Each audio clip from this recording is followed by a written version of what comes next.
Namaste. Welcome to the new podcast of Moods of Bharat. Our guest today is an alumni of IIT Bombay. He has been working in the corporate sector from last 28 years. But there's something very unique about him.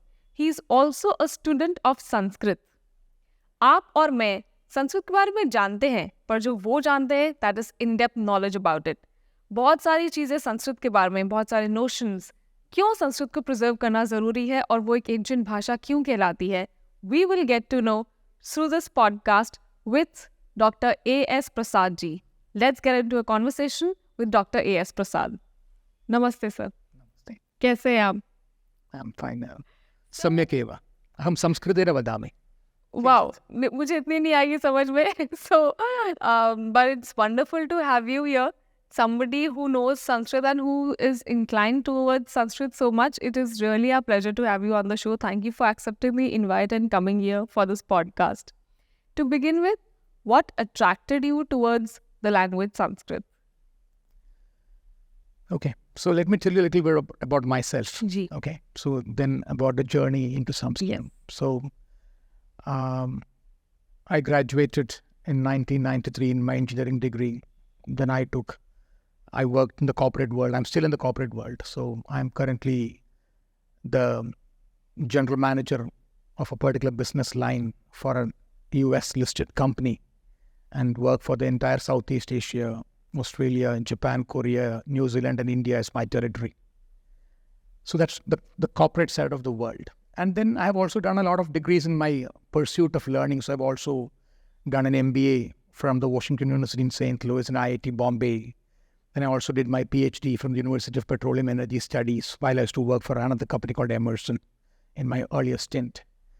And then there was something that was missing in my life, which I realized. But I was not I was not in pursuit of any further degrees.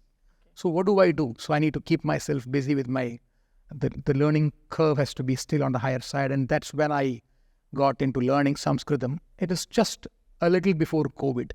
Okay. So 2019 is when my actual journey of Sanskritam started. So I started looking at some YouTube channels and all that. And then I realized that I need to actually learn it from physical learning in terms of going to physical class and learning. So luckily I encountered Samskrita Bharati, which is an organization which is doing free Samskrita Sampashanam classes. Huh. And I went to a class that was in IIT Bombay. That class was conducted. So a few of us IIT students, doctoral students, and we got into this class and it was 10 days of 2 hours learning. And the course actually promises Dasha Dina Anantaram Vayam Sarve Samskritena Sampashanam Kartum Shaknumaha. So that was magic. 10 days, you think Sanskrit is a very complex language. And then you do 10 days of 2 hours conversation class. And on the 10th day, you actually start speaking Sanskrit. Of course, very elementary.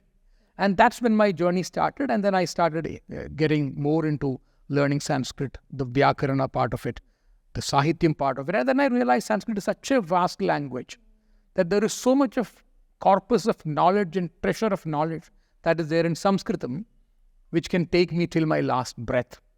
So there is so much of learning in that. And that's how the whole journey started. Plus, of course, I live in Powai. So I have a very good association with IIT Bombay. And there are a number of students in IIT Bombay and faculty members who are very closely connected with Sanskrit, because Sanskrit, or Samskritam as I call it, is the original pronunciation, is actually a very, very technical subject. It is a science and an art. It's a language, but it has so much of what I would say as science behind it. There's a lot of professors in IIT Bombay, students studying Sanskritam, and I got connected with them. And then the journey evolved in the last 3 to 4 years. So can you tell us more about this course that you're talking about? Is it still there? Some course in IIT Bombay jo ho raha hai?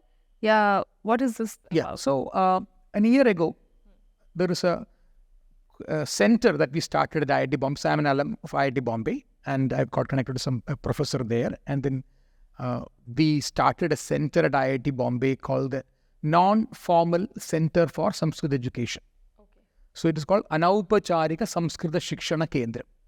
So it is not a formal center in terms of course credits and all that, but students who are interested can come and learn at our center. So Central Sanskrit University from New Delhi, they depute a teacher, an instructor at IIT Bombay, who is a resident of IIT Bombay, and he conducts the class. So there are around 100 plus students in IIT Bombay in the first batch of what is known as the Diksha program of the Central Sanskrit University. And then this year, the second year is starting right now, the Diksha Ka Baad diploma. So we have around, again, 100 plus students in IIT Bombay studying Sanskritam, not just for any course credits or anything, just because it's such a magical, logical and mathematical language that students want to study. Not only just students, all the campus community members. So we have staff, we have faculty, we have their spouses, their children, and IIT Bombay students, all of them learning Sanskritam from our center in IIT Bombay. So can anyone enroll in that course? It's like a supporting course with other courses, or is it independent? It is a course conducted within IIT Bombay campus for the campus community only. Because of restrictions of allowing people from outside, it is not allowed for students from outside to come and learn Sanskrit. But actually the center is actually for creating an ecosystem of people around the campus who are, proficient with Sanskrit. So what we have done is we have taken permission from an institute outside IIT Bombay, not in the campus, and we are conducting the same course outside IIT Bombay for people who can come to Powai weekly, twice on Saturdays and Sundays for conducting this course. Okay, so the outsiders can enroll in that course then? The same course, the same degree, but it's not at the IIT Bombay campus, but it's outside. Okay. You used this term a couple of times, magical language. So what is this magic of Sanskrit, if you can tell us? When I say magic, okay, so let me start off with a question to you. Yes. So there is a bottle. Right. And there is water in it. Yes. Okay, I don't have it here on the desk. So what is the synonym of bottle in English language? Container maybe, or... Container is not a bottle. Yeah. A bottle is a bottle. And there is water in it. Yes. So what is the synonym of water? Water is water. That's it. There is no other synonym. Whereas in Sanskrit, as far as I know, there are 200 plus synonyms of the word water in Sanskrit. 200 plus synonyms. That's just water. Take the word sun. There are 400 plus synonyms. Take the word Shabd, moon, Chandraha. There are 350 plus synonyms. Take horse, Ashwaha, 100 plus synonyms. Take Gajaha, elephant, 100 plus synonyms. So I thought, my God, this is amazing. I need to understand. How can the language have 400 synonyms, 200 synonyms? And then I understood that the language is so scientifically codified. Okay? So water has got, you may be knowing some of the synonyms of water in the normal, because Sanskrit is the root language of all the Indo-European languages. So there is Jalam, there is Vari, there is Salilam, there is Toyam, there is Anpa, there is Apaha, and there are another 190 more plus. So how do you remember all this? This is tough. So then I realized that any word in Sanskrit, and I say that, any word in Sanskrit is originated from Sanskrit itself, which means it is such a pure language. Wow. So you can realize that in English, bottle is not an English word. It would have come from, say, Spanish or Latin or some other language and then got used in a lot of Sanskritam words, like father and mother and brother is all Sanskrit words which are there in English. Bhrata and father is actually Pita. Pita is Peter. Peter became father. Mother is Mata and all that. So any other language, I'm seeing that the words are, some of them are original words in the language itself, and then the etymology says that there are a lot of words are from some other language. Whereas in Sanskritam, all the words in Sanskritam are from Sanskritam itself. And there is infinitely possible number of words that you can create in Sanskrit. Right. So Jalam means the property of water. Right. Jal, it comes from the Jal Dhatu. Okay. The Jal means that which freezes. Okay. So a property of water is Jal, that freezes, and we all know that when it go to sub-zero temperature, zero, and it starts freezing. Okay. Vari. Vari comes from the root sound called Vr Dhatu. Vr, the Vr sound. And the Vr means that which covers. So water has a property that you evaporate water. When you start heating water, it can actually become cloud and can cover, right? So it's got a property that it can cover. Yeah. So vari comes from the vru dhatu, and the vru dhatu meaning is that which covers. The third one is neeraha or neer. So neer comes from the ni dhatu. Ni means that which carries, that which leads, and we all know water leads, right? So if there is a rainfall or there is a waterfall, you can imagine, right? Water leads everybody behind it. That's the property of water, right? Yeah. It can lead, and we have seen that in Mumbai. We see it in every monsoon. Water leads. So the neer comes from the ni dhatu, and the ni dhatu means that which can carry, that which can lead. So the beauty of this language is it is not an object-specific name.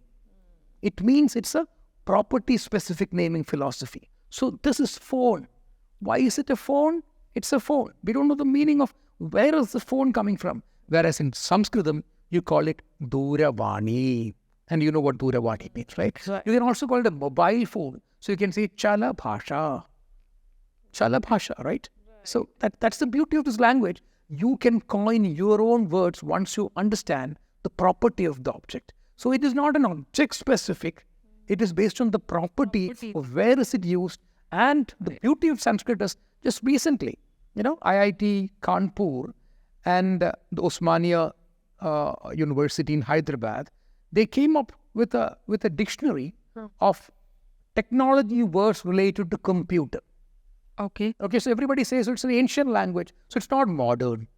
So, but then, any language to survive, it has to have the sarjanashilata, which means you need to create, constantly creating new words.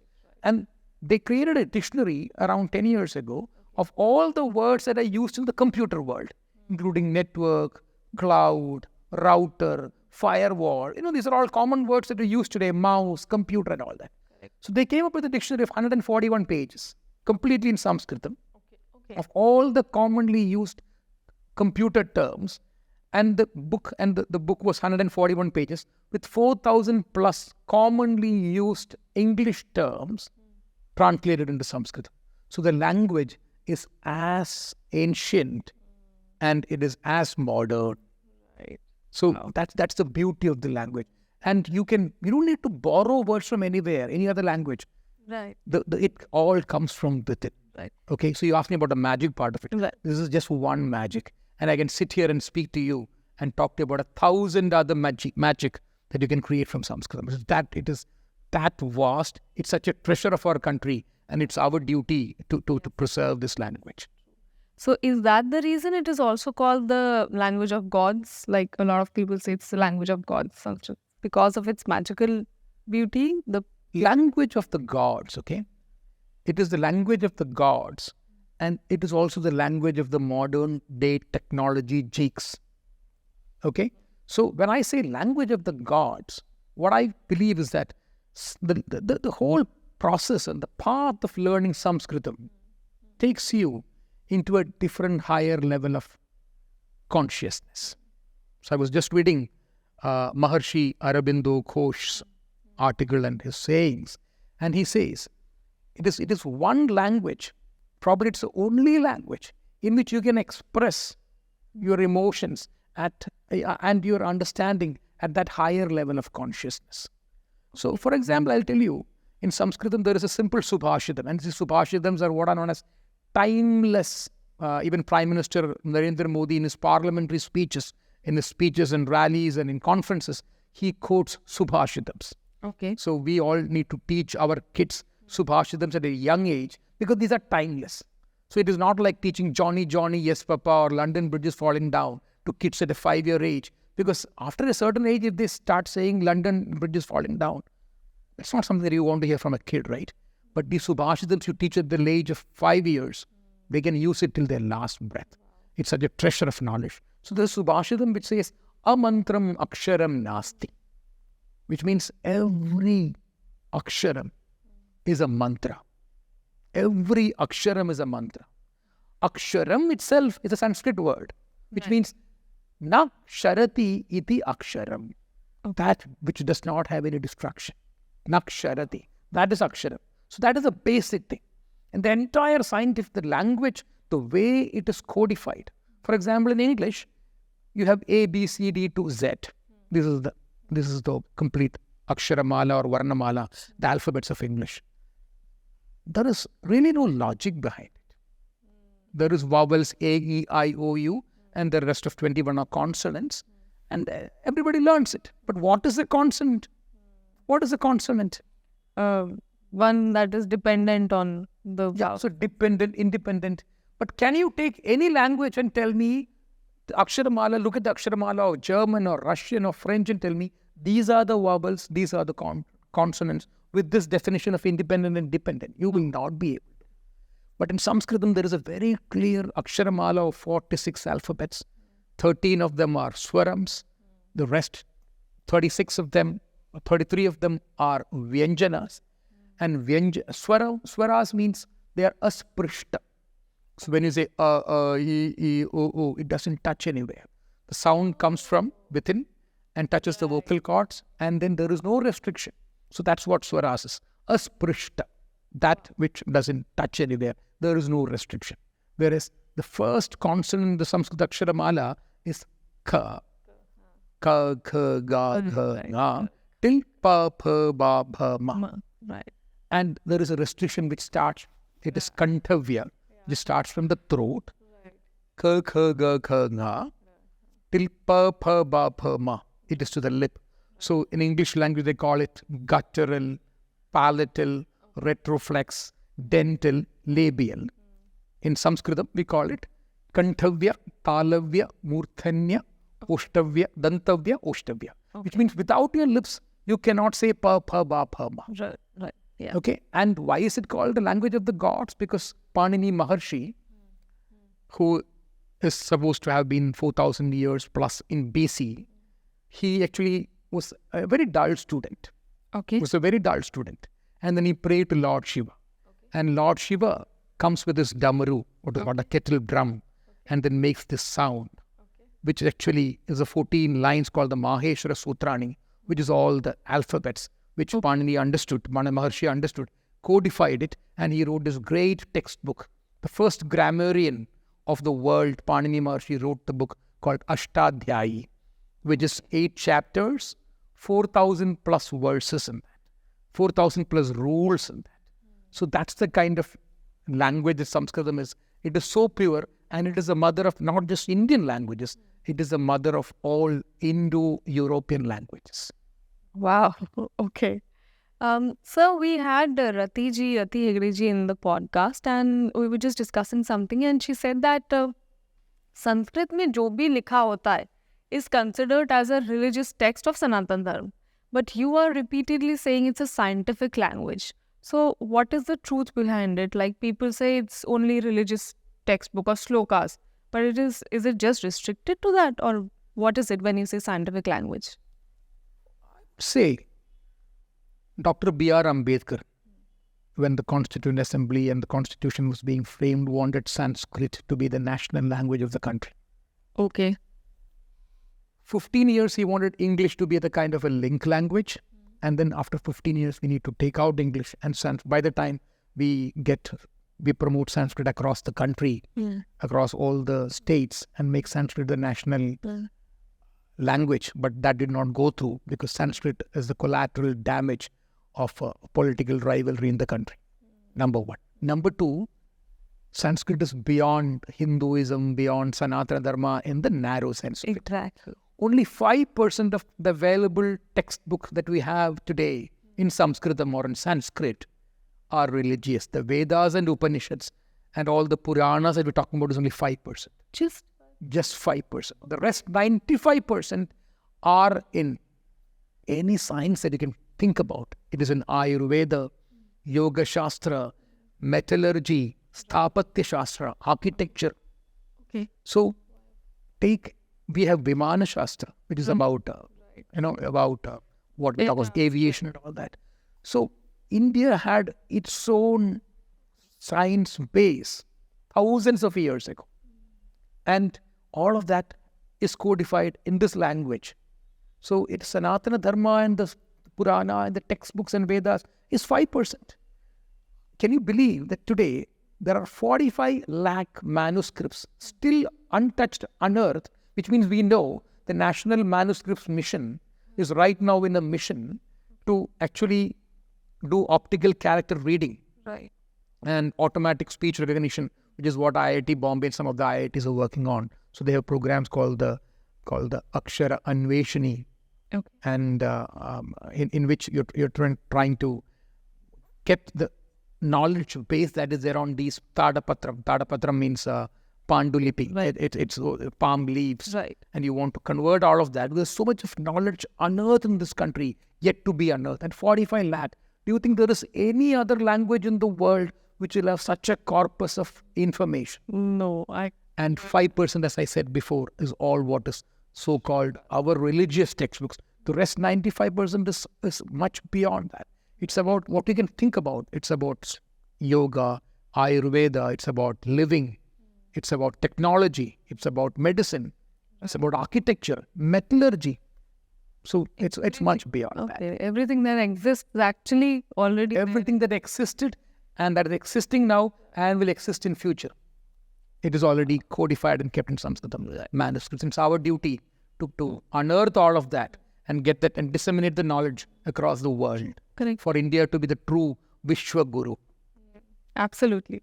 So, a lot of conflict goes on that whoever came to Bharat got their hands on the language and they translated their own versions. So, if we can tell our audience where to get the correct translations of Sanskrit from, or do you believe that it should be translated, or how do you look at this entire understanding Sanskrit thing? There are a number of translations today. There's a lot of internet translations available. There are a lot of YouTube channels available and all that.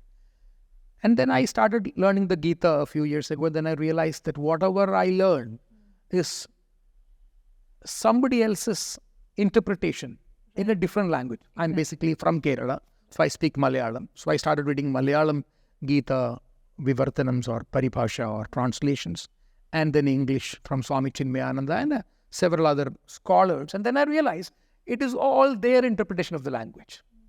So the language in which Bhagavan, Lord Krishna, narrated the Bhagavad Gita to his student Arjuna is Sanskrit. So why not learn the language? It's a laborious process. It is going to take time. Right. But let me get into that to understand the language itself so that I can do my own translation and I don't need to depend on translations which are already available. So that's the journey that I have taken myself into. And that's a journey that a lot of us in my place in Powai, in Mumbai, we are doing. So we have a program called the Sahasra Mukheshu Sanskrit. So it started with a few of the IIT boys and me, and we decided that we will have a program called the Shata Mukheshu Sanskrit. 100 people in Powai speaking Sanskritam as a Vyavahara Bhasha. Wow. Yada Okay. Vayam Idanim Yatha Vayam Angalaya Bhashayam Sampashanam Idanim Kurmaha Tadrisham Vayam Samskritena Abhi Sampashanam Kartum Shaknumaha. So we will be able to speak in Sanskritam. So we started this program, and then in a matter of 1 year, we have already achieved 150 plus people in Powai. Wow. A significant number of that come from IIT Bombay who can speak Sanskrit. I would not say that all of us are speaking at very scholarly levels, but we can speak Sarala Sanskrit.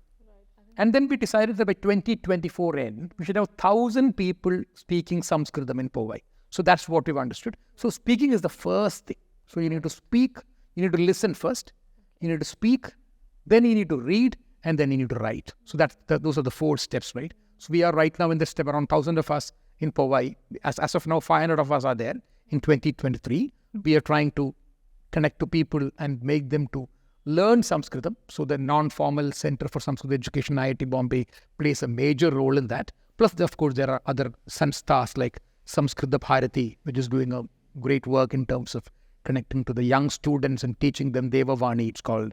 Okay. They are running a program. They're running a program in the schools. Plus, there is Girvana Pradishta, which is by Chitrapur Mutt in Karnataka. So they're conducting online courses. So the good thing is there are a lot of online courses available right now. And then we are trying to connect to Vishwa Samskrita Pratishtanam in Kerala, Sharada Gurukulam in Kerala. So a lot of our students are learning Sanskrit at various levels, starting from the Aksharamala to basic conversation, higher levels of conversation, and then to learning textbooks like Gita and Purana, Narayani and Bhagavatam, etc. Plus, of course, a lot of students in IIT Bombay who are also trying to understand the technology aspects of Sanskrit. Great. Sir, since we're talking so much about Sanskrit, the shlokas and everything, any particular shlokas that you really like, or if you can tell our audience some shlokas of Sanskrit? Okay. So, it's like this. We talked about the magic of Sanskrit. Yeah. And it's a mathematical language. It's a rhythmic language. And there are thousands of shlokas. Okay. I myself, as I said, it's a 4-year journey. And I'm learning. But as I say this, I always try to compare with the language that I know, which is English. So in English, we have this very famous line which says, "Able was I ere I saw Elba," which is what Napoleon, when he was imprisoned in an island called Elba, so Elba is the name of an island, where he talks about this, that I was able, means before. It's not modern English. It's the archaic, it's the old English. Okay. Able was I ere I saw Elba. And when you read it from left to right and right to left, the meaning is the same. The sense is the same. Okay. And we call it palindrome in English. Okay. And there are a few palindromes in English. Some of them are like, was it a cat I saw? Okay. So when you read it from left to right, the meaning is the same, the sense is the same. Right. Left. Rotator, when you read it left to right. Deed, tit, tat, Malayalam, the name of the language written in English, reads same from left to right. But, this palindrome thing is exciting for the student. The first time he understands a palindrome. But after a while, these palindromes become very boring. It's like there is this saying that Adam meets Eve the first time, the biblical story, and then it says, "Madam, I am Adam." And then you can read from right to left, left to right. The meaning is the same, but it becomes boring after a while. This is great. So there is something called, there are so many thousands and millions of palindromes in Sanskrit. Okay. And I'm not trying to exaggerate it. There are thousands and thousands and thousands of palindromes. And it's much more magical in the sense that there's a 14th century poet who wrote something like 50 shlokas.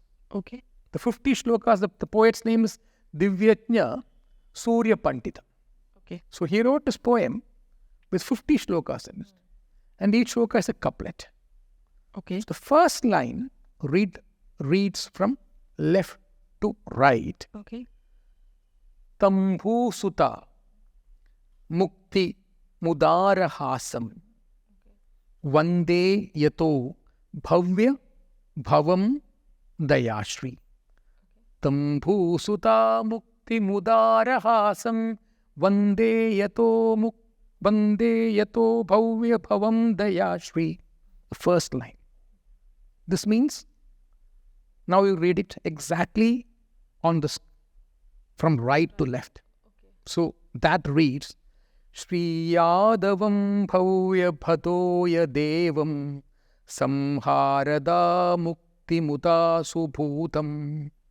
This is exactly the first line read in the reverse order. Okay. And the beauty of this, the first line is about Rama. Okay. And the second line is about Lord Krishna. The first line says, Mukti Tambhu Suta. Bhusuta is Sita. Okay. So I adore and I pray to Lord Rama, who got Bhusuta from captivity of Ravan. And the second line is about Samharada Mukti Muta Subhutam, which is about Putana. Putana comes to kill Lord Krishna, and the Lord himself kills her, but she gets moksham because she got killed by the Lord. The first line is about Rama, the second line is about Krishna, and it is not just one couplet. He has written 50 such couplets. This is a 14th century book called Rama Krishna Viloma Kavyam. So Viloma Kavyam is this system in which the first line and the second line have meanings, but you can read from left to right and right to left. And there are thousands of such Viloma Kavyams. So I'm not talking about just one rotator or one able was I, here I saw Elba. There are so many like that. So this is called Ramakrishna Viloma Kavyam. And there are 50 such stanzas, 50 such couplets in the same book. Similarly, in the 17th century, there was another poet who wrote what is called Raghavendra Yadaviyam, which is around 30-35 shlokas. And it's all on the internet, you can Google it yourself. Raghavendra Yadaviyam is again, the first line is about Raghavendra, Rama, and the second line is about Yadaviyam, Krishna. And there are several such poems. And then so I thought, this is wow, man, this is fantastic. This is fantabulous. But then in Sanskrit poetry, when I started realizing it, these are all called Adhama Kavyams, the lowest level of poetry. So just imagine if this is the lowest level, what the Uttama Shrestha Kavyams will be. That will be amazing, right? And Kalidasa and Maka and several poets have written such kind of poetry. And this is just amazing. And I also want to quote one example here of how Sanskrit is used in speech therapy. Okay. So I follow Dr. Sampadananda Mishra. Okay. And I've read some of his books. Dr. Sampadananda Mishra was from the Aurobindo Foundation in Pondicherry, and now he is the director of Center of Humanities at the Rishi Huda University in Haryana. So Dr. Sampadananda Mishra, in one of his, he actually does speech therapy. So as I said before, the entire speech system is completely scientific. Right. So you need, even if you have a problem with a part of your mouth system, you can actually speak Sanskrit if you are very good in the language. Like pa, pa, ba, bha, ma is an oshtavya. It means you need lips. So somebody who's got a lip damage, who cannot move his lips, if he knows, I told you about the synonym strength that Sanskritam has, you can use all the other ones, which means the Kantavya, the Talavya, Murthanya, and the Dantavya, and you can completely. So there is a textbook wherein Shurpanaka gets her nose cut off by Lakshmana, and she doesn't have the nose. Right. The entire text from that point onwards does not use the nasal and the oronasal alphabets, which means ng, ñ, n, because you need both your nose and your mouth to work for the last letter in each of the alphabet line. So the complete text is devoid of those letters in the part of Shurpanaka's speech. I was also reading that a very famous poet, I can't recollect his name, he read the Ramayana and then he realized that the word Ram itself, which means ma, is a sound which is a Oshtavya sound. So you need to move your lips.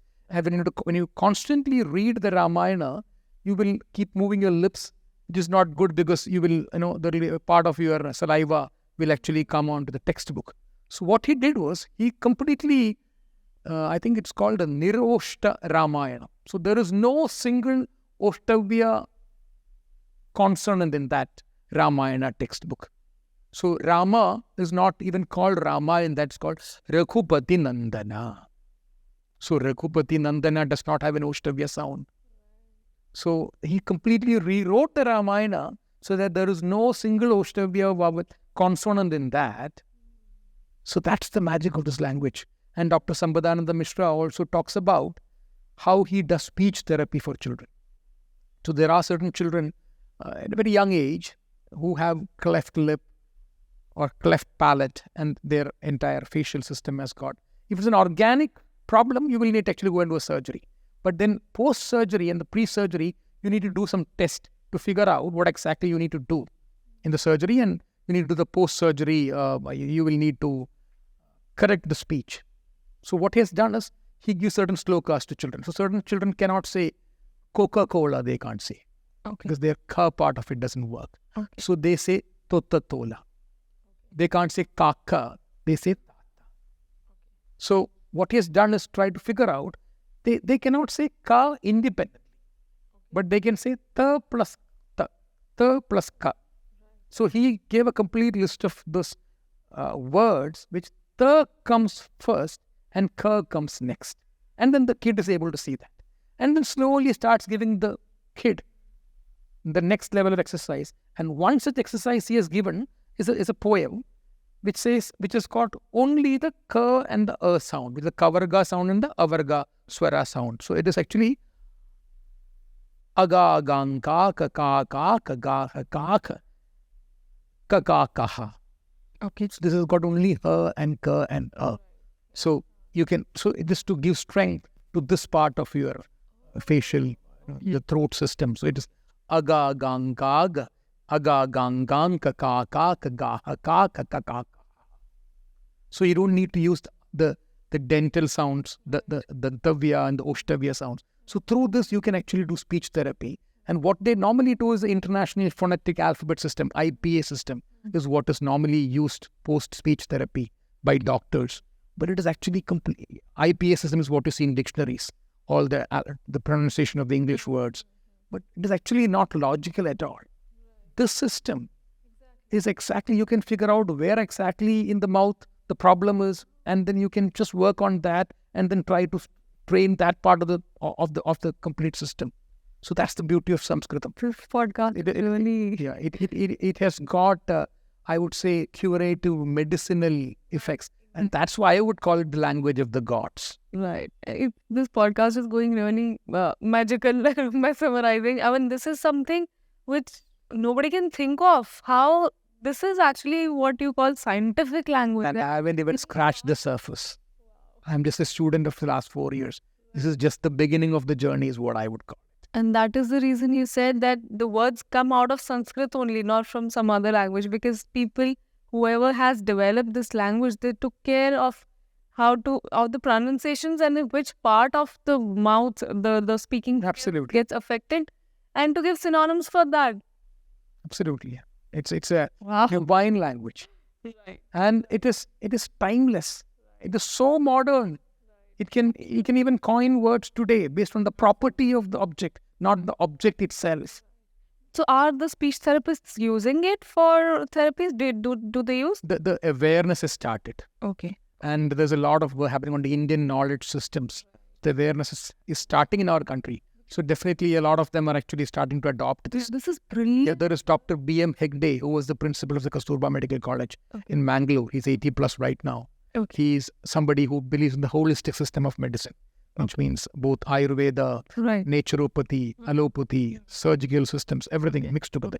So he himself has a problem. He had a paralysis, and then he used Vishnu Sahasranama, Lalita Sahasranama, the Vedas and Upanishads in his own therapy by his students, who he has got students all across the globe. So he used this for himself to get back his speech back.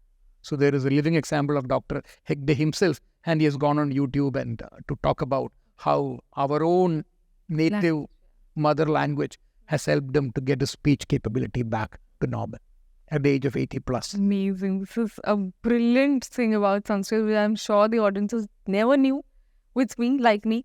So now we know about it, and we'll definitely want to explore it more in maybe some other podcast, because मुझे लग रहा है बहुत detailed है इसके अंदर, which we need to know. The audiences should also know.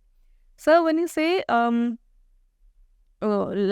this as a language, but a lot of people, there is a section of society, I usually tag them as liberals and folks, who say कि Sanskrit doesn't have a Lipi.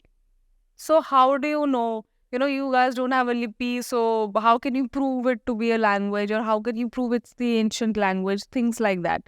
What is your take on this thing, that it doesn't have a Lipi, and so how is it stored, and how do we get it since ages? The beauty of the Indian system is Panini Maharshi is 4000 BC. I believe it's beyond that, but actually let us accept that 4000 BC, which is what is universally accepted right now.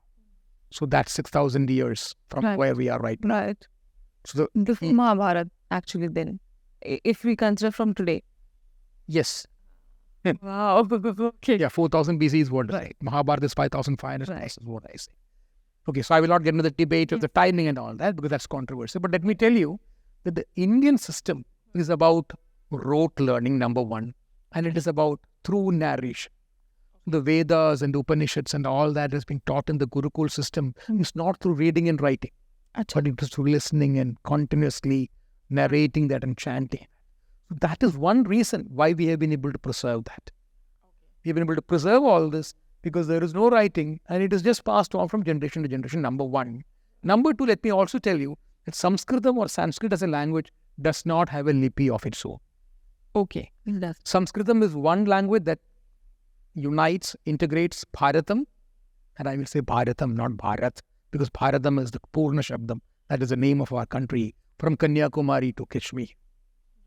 And Sanskritam is used in Kerala. There are several textbooks, there are several scholars, but the lipi in which Sanskritam is written is the Malayalam lipi.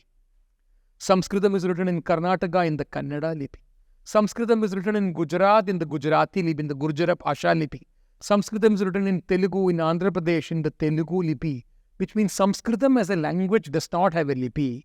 Devanagari lipi is official lipi of the country Bharatam when we adopted independence and we became a republic. So we said that Devanagari lipi is the official lipi of Bharatam and it is the most commonly used lipi of Sanskritam. Sanskritam as such does not have a lipi.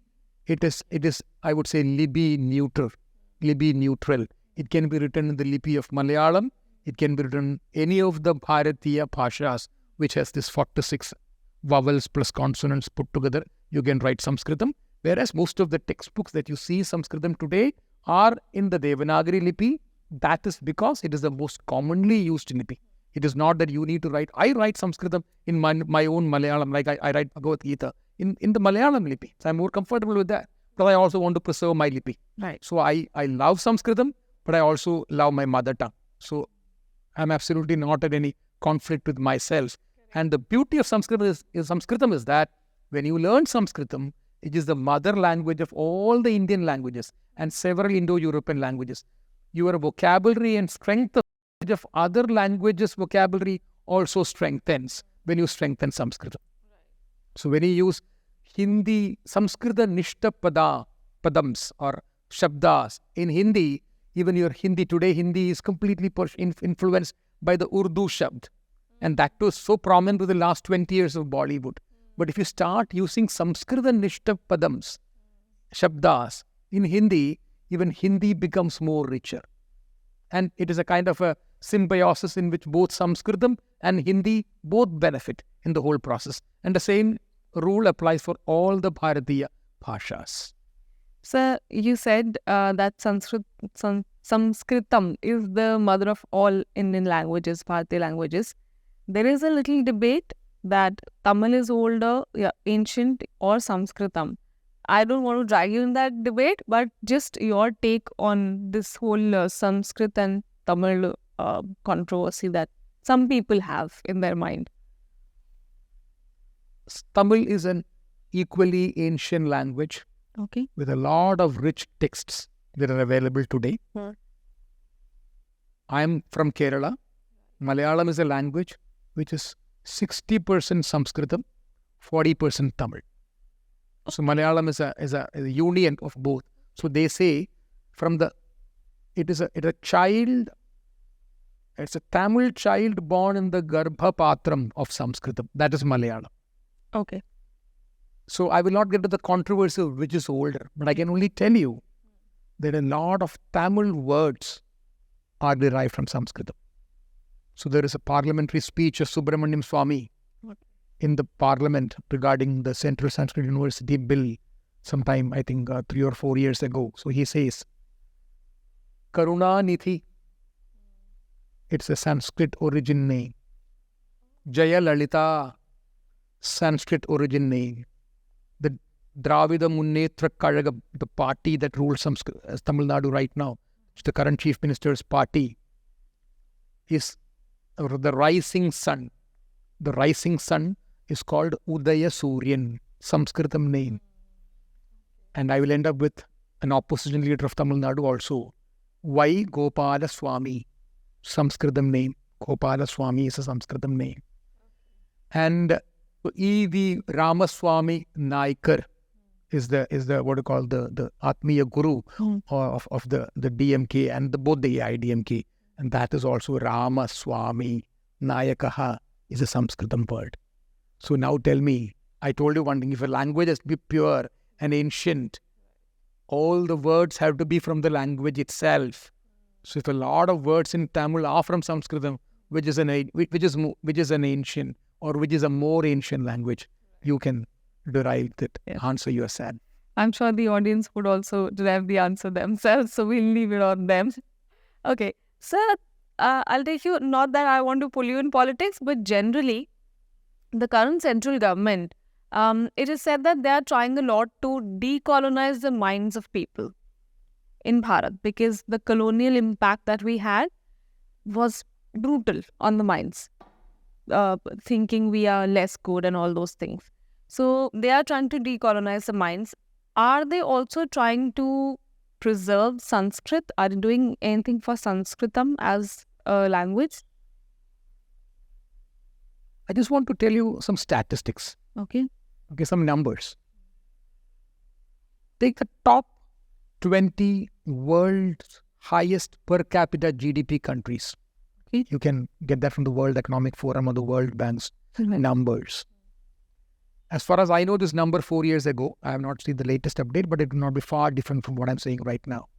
Out of the total 20 top world per capita GDP nations, 16 of them are non-English speaking. Okay. 4 of them are native English speaking, which means they did not adopt English or embrace English like the way Bharatam has done.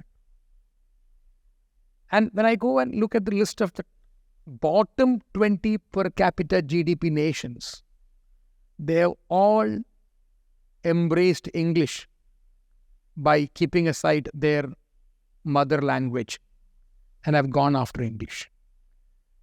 I'm not saying that there is a causation and correlation dilemma in this. So I'm not saying take it by face value. Right. But what I'm saying is that there is a very clear need to revive and rejuvenate our Indian knowledge systems. Successive government from the past, I'm not getting the politics part of it, have done their own part in terms of reviving the Sanskritam language, including declaring 1969, the first year, when the Shravana Purnima Dinam was celebrated as the Vishwa Samskrita Dinam, the World Sanskrit Day. So it started in 1969 onwards, and I'm sure it was I think 1969 was Indira Gandhi was the Prime Minister, and all of the Prime Ministers from that time have at least helped their part in terms of promoting the Sanskritam language. But I can see an acceleration of this in the last 10 years, and I must admit that here. Okay. In terms of, let me tell you that all the Indian Institute of Technologies are now having informal, not all at least, many of them are having informal Sanskritam learning centers, which is sponsored by the Central Sanskritam University, the Rashtriya Sanskrit Sansthan, there's a Tirupati Vidyapeeth, and there is a Lal Bahadur Shastri Vidyapeeth. These were all deemed universities earlier, which I think 4 years ago by an act of parliament have now become Central Sanskrit Universities, which means there are 3 Central Sanskrit Universities. There are totally 18 or 19 universities teaching Sanskritam in this country. Some of them are private. You must also know that there are 14 universities teaching Sanskritam in Germany, just one country, Germany. Right. Yes. That's the value of our knowledge systems outside the country, number one. Number two, in terms of preserving our knowledge system, it's important. And the knowledge of English is somehow construed as scholarliness of the subject. Some of the best lawyers come and speak in Supreme Court, and they speak such fluent Queen's English. But the real content may not be there. Right.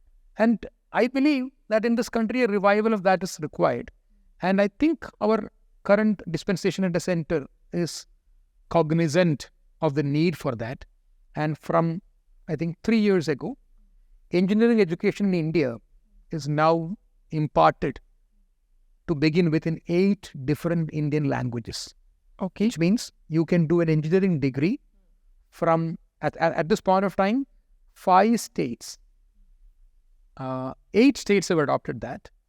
14 engineering colleges teaching Hindi, Telugu, Tamil, Kannada and Bengali. You can do a full 4-year course in engineering in your mother tongue. Because a lot of rural students who have exceptionally good IQ, who are extremely good, just get stuck because they don't have access to English education. So that will change the game. In Madhya Pradesh, from last year onwards, medical education is now imparted in Hindi. That means in 3 years from now, you will see doctors who have done a full MBBS degree in Hindi. There's a lot of controversy associated with that. They will not be able to connect to the external world. They will not be able to. A lot of modern developments in the medicine field and surgery field is in English. They can translate it today. Today there is AI and ML, and you can do character reading, speech to text, and all that, and convert any content into any language. And IIT Bombay is pioneering that work. Professor Ganesh Ramakrishnan in IIT Bombay from Computer Science Department is working on a project called the UDAN project, wherein you will take any English textbook and first convert it into Sanskritam, the interlingual language, and then at the same time convert it into 8 different Indian languages. Because Sanskritam is the root language of all the Indian languages. I want to give a small example here. The word order in English is different from the word order in the Bharatiya Bhashas. Acha. I am going home is the English sentence. What is your mother tongue, Aditi ji? Hindi, Marwadi. Yeah. Tell me, how do you translate that? If I have to say in Marwadi, मैं घरे जा रही हूँ. मैं घरे जा रही हूँ. Ghar, where did the ghar come? In the middle. Where did it come in English? I am going home. Just a very simple sentence. I speak in Malayalam. Nyan, aham, मैं, ghar, nyan, veetil, nyan, grihathil pogunu. Griham comes to the middle. Right. You take it in Tamil, you take it in Kannada, you take it in Hindi, you take it in any language, Indian language, and Sanskritam, aham, griham, gacchami. So what they've done is, they've translated all the English textbooks to Sanskritam as an interlingual language. Okay. And then, because 60% of the words in any language of India is from Sanskritam only. And they've converted it into all the Indian languages. And textbooks are now being converted at 70% lesser time than what it would manually take to convert it, to do the translation. So today, English content would be available to the last mile rural child in the country, in the vernacular language, which they understand. And this is going to change the game. This will decolonize the Indian mindset. I am not against English. English is a great language. Right. We all speak in English right now. It's a linked language with the external world. But asmagam chintanam, asmagam bharatiya bhashayam ema avishakam. Iti asmagam kendra sarvakaraha te avagatavantaha. They have understood that. And that change is happening. The colonial mindset change will take maybe one full generation. But I can see green shoots of that and the start of that happening in this country. So what I understand is, yes, the present government has started, maybe slow, but it has started working in that direction. It is a slow process. Right. The moment you make Sanskritam compulsory, you will see a lot of opposition in this country. Right. So the National Education Policy of 2020 that talks about a 3-language policy. So Sanskritam as a language will slowly be introduced.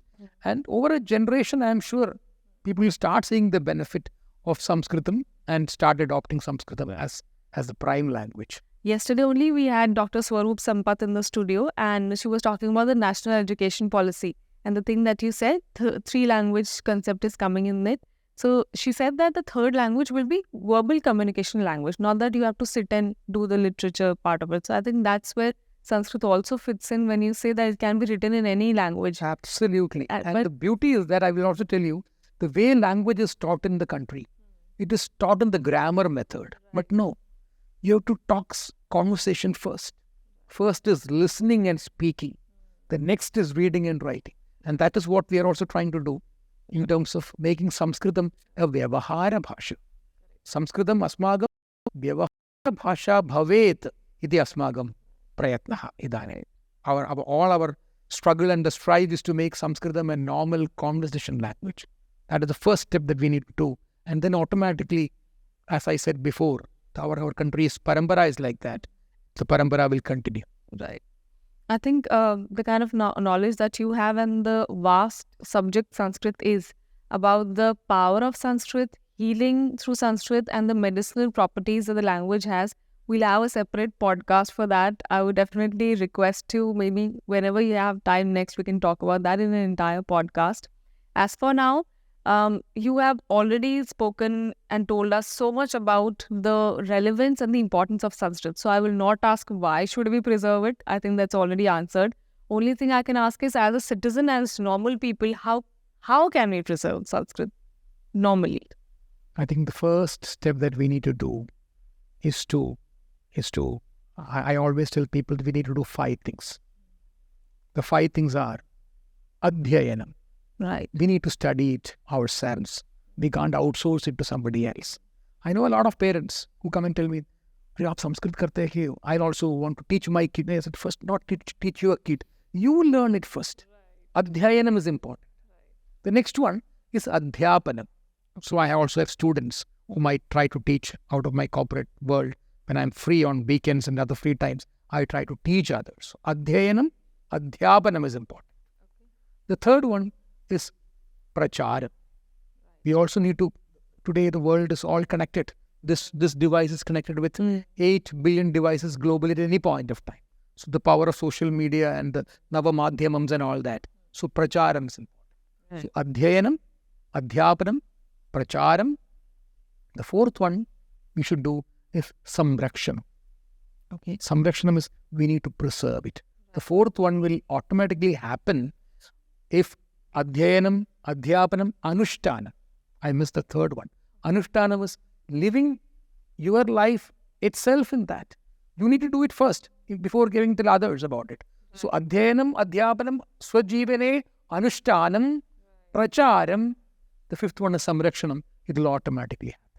So you don't need to do anything specific for samrakshanam. If you yourself do anushtanam, adhyayanam, adhyapanam and pracharam, samrakshanam will automatically happen. That is the way we will preserve this life. This was a great podcast and something that we all knew. Sanskrit सब ऐसा था, पर क्या है, कैसे ये ancient language है, and everything we came to know from this podcast. I'm sure the audiences are also enlightened a lot with this podcast. Thank you so much, sir, for coming to the studio. Thank you for this conversation. Thank you for this podcast opportunity. Thank you. Namaste.